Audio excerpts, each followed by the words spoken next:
I'll talk. You go. Game resumed. Welcome back, ladies and gentlemen, to the ESET UK Masters Showdown. I am Lurlin. With me is Maddles, and ToD is starting this game off by sharing some of his thoughts. And as he goes ahead and does that, Maddles is going to go ahead and introduce these two players here on a map you all know and love, on a map that I just played a ladder game on. Yes, I played a ladder game. It is Daybreak. So, Daybreak means that it is going to be hopefully pretty balanced, but ToD isn't too happy with those boosting medevacs, but let's introduce them anyway. In the top right position, we have the red Protoss player. It is ToD. And his opponent in the lower left, the blue Terran, it is KraSS. And now, of course, KraSS likes those medevacs.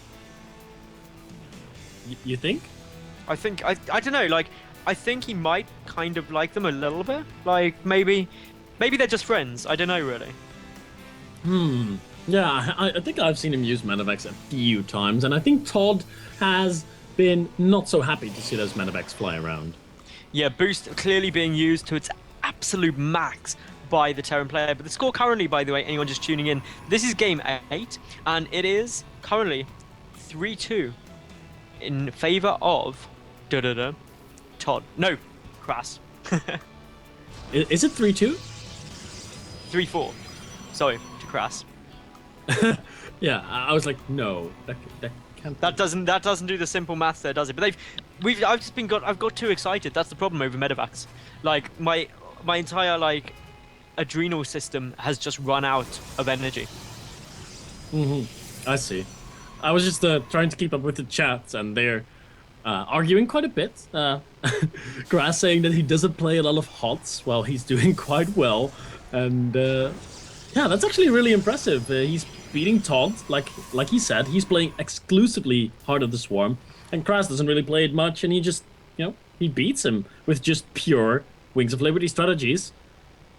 But he just gets the extra boost. I mean, the it's thing like is, though, yes, the boost is pretty strong, but KraSS has got incredible multitasking skill, and that's the important thing. And why he's able to do this is multitasking is exceptional. He has good, solid macro behind that, and he's upgrading constantly. And that's the thing, that ultimately most StarCraft games aren't won through some exceptionally cool strategy or overpowered unit composition. They're won through just the basic elements of the game being executed to as close to perfection as possible.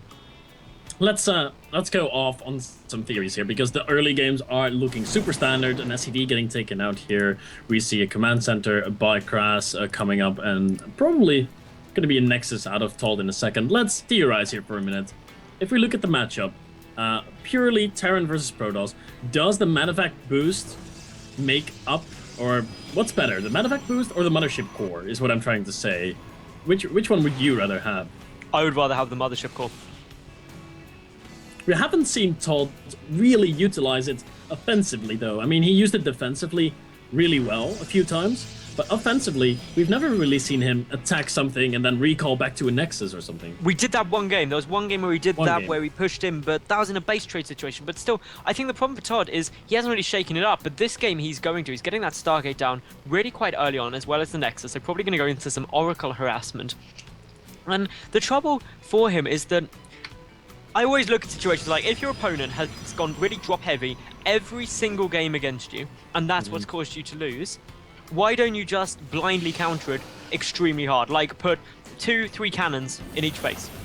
Yes, it's a commitment, but look at these other games, especially some of the games where ToD's been very far ahead in the base count, for example. If he denied those drops that heavily, would he have been able to come out? Would he have given him the time to pull back his units? Compared to the amount of resources he lost, the cannons wouldn't have cost anywhere close to that. That's a good point. Cannon, he did try it on the last map on Entombed. He did throw down a few cannons in key positions that he figured medevacs would be flying over. But you're right, he didn't really put 2 or 3 cannons behind his mineral line, but that's really something you don't want to do as a Protoss player. It's such a big investment. I mean, 1 pylon and 3 cannons. You could build like 1.5 Nexus for that cost. It's insane how much that would cost you in terms of investment, and you really don't want to do that because your honor.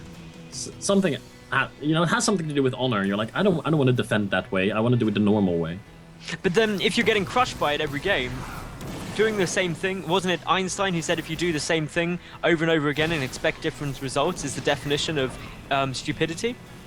Yeah. Insanity, I thought it was. Insanity, that might be what it is. But basically the problem is that ToD, he's going up against this drop play, and while he's defending him really well, and again, he's being more aggressive this game, and actually he's been absolutely great. He's got 6 kills with that Oracle. The thing is, though, he's just getting crushed in the later game just through how relentless KraSS is with this drop play. And at those later stages of the game where he's had a good bank, I just feel that quite a few photon cannons around may actually help him hold it off. And indeed, that's what he's doing this game, actually. He's chucking some down in the mineral line. Oh, cool. So he's getting a cannon there. The Oracles are continuing their harassment in the natural right now. This Oracle managed to get 2 kills in the main base. The Oracle is coming back in. Gonna get 1, 2, 3. Oh, the Oracle's gonna go down, though. Stim has finished. Just finished up. Ultimately, though, let's take a look at this. 10 workers have been killed. Oh, you're quite robo, my friend.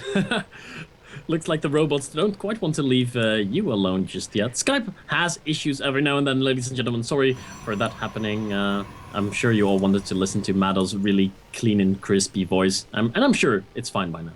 It should be better. Is it all sounding good? No, we're still a little bit robotic, but it should be fine.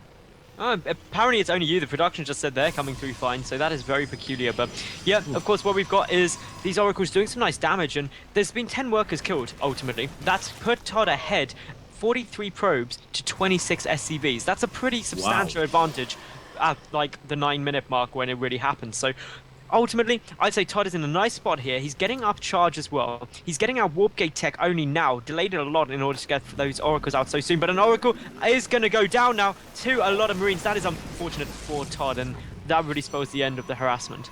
Oh, that's such a shame. Once again, carelessly losing his Oracles. We've seen him do that before. He has to keep those Oracles alive. They are so useful in the later stages of the game for scouting, for harassment, for just helping in the army. I mean, if there's all of a sudden no Marines left in your army, those Oracles can really make a difference and clean up. A Dark Shrine, by the way, going down. Yeah, I'm a little bit concerned because, as we can see, KraSS is moving up now. ToD does not yet have warp gate tech finished, so he can't warp in at the moment, using that photon overcharge very early. But look at this next wave of units starting to queue up by the left watchtower. That is an awful lot of stuff that could potentially be coming down and across the map fairly soon. Oh my god, I can't believe he forgot warp gate research there. Oh. He didn't forget it. He skipped it in order to get those Oracles out so early on. Nah. That's what did him. Yeah, maybe he skipped it intentionally and then forgot about it a little bit, because actually the 11-minute mark is when his warp gates finished up. That is ridiculously late. So it must have been a combination of delaying it a little bit and then forgetting about it, which is going to put him in a bit of a difficult spot. But I think he should be fine. He should be okay to hold on, especially with those DTs. While this infantry is starting to move forward, the photon overcharge being used yet again, so that is all of the energy gone from that mothership core. But forward come the Phoenix now, so just helping to pick off some of those medebacks. And this is actually quite an interesting response to the drop play, getting some Phoenix out, just trying to maybe deal with it in that approach. Yeah, medevacs get killed so quickly by Phoenix. So if you have like a small squad of 2-3 Phoenix flying around, you can really do a lot. ToD nicely cleaning up those drops, and finally, there's the first 2 DTs coming out on the field. The lower cost of the Dark Shrine enabling him to make more and more of those. And do we have any missile turrets? We don't. No. Do we have any scans? There are 2 scans, but he could drop the mules. And if he does... There goes down one more. There goes down the second mule. No energy now for scans at all, and there won't be for an awfully long period of time. Those DTs are potentially about to deal an awful lot of damage. To be quite honest with you, this could even end the game. I mean, it's going to be another 40 seconds before a scan comes up, and there's no missile turrets in construction, and there's 3 DTs in his mineral line. This is insane. KraSS in so much trouble. Wow, he's just like, GG. GG, I can't do anything. I've just chucked down some mules. And that was a very quick GG out. But ultimately, if you've got 3 DTs there and your army's on the other side of the map, what are you going to do?